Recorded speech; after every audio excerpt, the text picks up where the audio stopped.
Have you ever had in mind the thought of learning Korean and you had no idea from where to start? Well, in this video, I'm gonna tell you my experience with King Sejong Institute, where I have learned Korean for around 3 years, and I will share entirely my thoughts, entirely my journey, and how I first started to learn Korean. As a disclaimer, I want to say this video is not an ad, this video is not sponsored, this video is not promoted. This is my personal opinion and this is my personal experience about these courses that I've taken. Pretty sure you clicked on this video because you wanted to learn Korean and you wanted to find out how to learn Korean. And I think King Sejong Institute for a beginner is maybe the best opportunity and the best decision ever to make in order to learn Korean easily and fun. To cite the source and to cite the course, King Sejong Institute, it's affiliated with the Ministry of Culture, Sports and Tourism and has around 84 institutes as in 2022. The courses are made to be easy and to make you understand more Korean. And for first, I want to tell you about the courses. They can be online and offline. So you can go to the institute and to learn Korean, or you can take all the courses online where you can learn from everywhere. There are courses for business, there are courses for culture, there are courses for learning Korean, but of course, I want to tell you more about the learning Korean courses and has 3 categories. Is the beginner one, which has 1A and 1B courses, and then 2A and 2B. So these are only for beginners. And then we have intermediate, which is for 3A, 3B, 4A, 4B. Recently, I've found out that there is also an advanced part for the ones who have finished the courses I've mentioned. These are 5A, 5B, and 6A, 6B.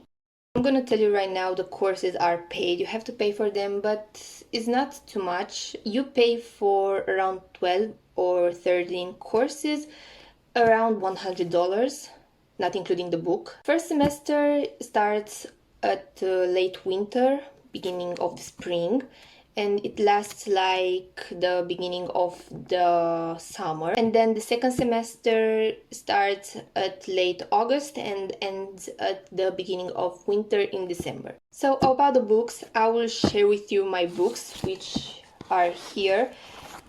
I've took 3 courses already, and this is my first book. I will tell about it later because it's an old version of the books that are right now. This is a new one for 1B, and this is the one that I've studied from this semester, this 2A. And also I have a workbook. I think right here I have the one for 1B. But also I have one for 1A, and for 2A I decided to work on my iPad to solve all the exercises there. I can show you a little bit, like this is how it looks, a working book. It has nice exercises inside. Also I have many notebooks and a lot of pages of Korean right here because I like to write on paper more than notebooks. I'd like to tell you more about my journey with King Sejong Institute right now. So I first started this in 2021 when I found out on Facebook about a course for learning about Korean culture. And the one that I've signed up for was the one for traditional dances course. It was really nice. Back time it was free and online because it was pandemic and we were locked in our homes. And after 1 year, the teacher sent us a link for Korean courses, and there starts my journey when I first took contact with Korean language. And I've already known the alphabet, and it's a good thing that the teacher first tried to teach us the alphabet and how to pronounce some things. Also, when I first started the course, I had the course on Saturday, which was extremely fun because I was extremely busy on the weekdays. And the course was about 4 hours because normally you take 2 courses a week. Each course has 2 hours. But because we only had 1 course once a week, we took 4 hours, which basically we still have stayed around 3 hours and a bit. But after you finish the courses, you get a certificate if you have more than 70% of presence. And the exam has 4 parts. It has reading, listening, writing, and speaking, and you have to take more than 60 for each of them. After you pass the 1A exam, you can take the 1B course, and then to get the exam to 1B, move to A. Take the 1A exam, which I've been taking last week and I'm still waiting for my results. You go to 2B and so on until 6B actually, but I don't know if all the institutes have reached 6B, because by example at my institute the maximum is 4A or 4B. Like, I had no idea there are more than 4A. I thought this is the maximum level to reach 4B, but I think in the future also my institute reach 5A or 6A or 6B till the end. About the other courses, I took also 1B and 2A, as I said. These two were only in the weekdays, so the first one, 1B, I had on Monday and on Wednesday, and then the 2A I've had on Thursday and on Tuesdays. And now I want to tell you about pro parts and cons parts about learning Korean at King Sejong Institute, in my opinion. I think the courses are well structured, and for a Korean beginner, this is the perfect way to learn Korean. Don't think after the first course you'll be able to speak like in K-dramas or like your favorite Korean idol, because this is not the reality and you have a lot of things to learn until reaching that point. But first, for the first level, you will learn more about the Korean alphabet, you will learn how to buy things, you will learn how to count in Korean, about the weather, you will learn more like the basic and the daily conversations. And after 2B, I think you'll be able to speak more about the things that you want, and you'll be able to understand more about Korean and Korean culture. And also, the good thing here at these courses is that you can learn a lot about Korean culture, because the teachers are Korean. All the teachers are Korean, and you'll have many occasions to speak with your teachers about their culture. And even in the book, like book 1B and 2A also have some Korean culture things, and you'll learn more about the Korean food and the Korean celebrations. The bad part of learning Korean offline is that you are not able to talk to new people in courses. You are focused in learning Korean. And one thing very important in this is it doesn't matter how many mistakes you make, because everybody is here to learn. You will make a lot of mistakes. This is totally fine, because we are not born with already knowing Korean, and you are here as many others to learn. So don't be ashamed for making any mistakes, and don't hesitate to ask your teacher about things that you cannot understand. Plus, the teachers are very open, are very nice. I don't think there's a bad teacher actually. All the teachers that I have had, which were around 3 teachers, were amazing. Even you can complain after finishing the courses, after the exam or before the exam. You can complain as much as you want if you didn't like one thing. Like, people here are very open and they really want your opinion with how the course was, how the entire process of learning Korean went. So don't be ashamed to ask questions about things that you didn't understand. And now for the bad parts.